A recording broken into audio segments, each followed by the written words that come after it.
Foundation of America. Look to who it was, our forefathers, our foremothers, who were willing to sacrifice all in order to build this great country. That's where you can look to get that empowerment and that encouragement. Don't pay no mind to what the rest of the world says about conservatives and our beliefs.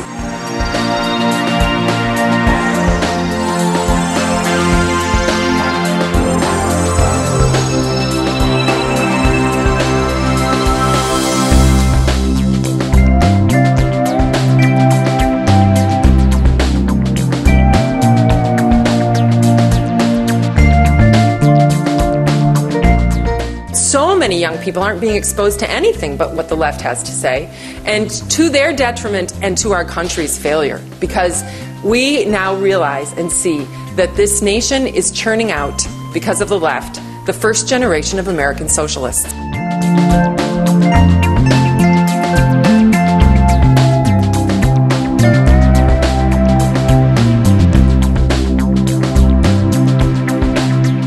A couple years ago, when I was on a book tour for Culture of Corruption, I went into the den known as The View, or as we affectionately call it, The Spew.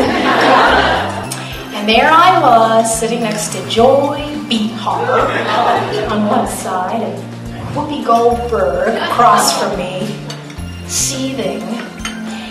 And I learned a very important lesson, and I think it's one that conservative female foot soldiers have been embracing as well. And that is, you do not let yourself get steamrolled by women who have double-digit IQs.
There is no formula to get rich, but there is certainly a formula to stay poor. I mean, all you have to do is what I did: just don't mainstream your life. Just blame your problems on somebody else. My problems are somebody else's fault. Believe the lie that the poor are poor because the wealthy are wealthy. Believe that America is so inherently racist that you don't have to mainstream. If you make bad choices for your life, if you don't finish school, if you won't work, if you don't ever save or invest any money, you could live poor. You will live poor in this country.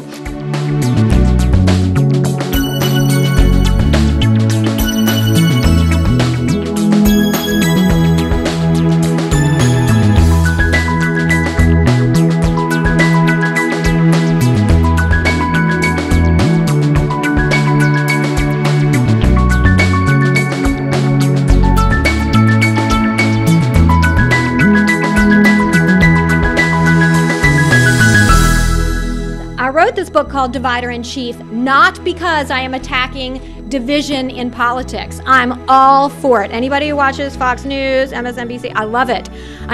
When it is based on ideas.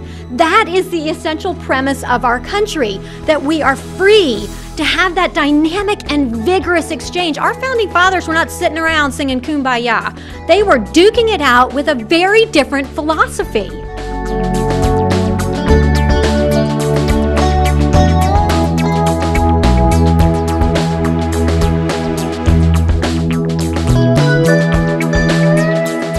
I mean, this is a group of people who are getting ready to, if not already, enter the workforce and, God willing, be on their own.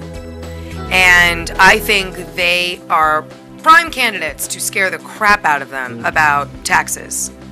And, you know, welcome to the world. This is what you're in for. Imagine having 30%, 40%, 50% of your income being taken away.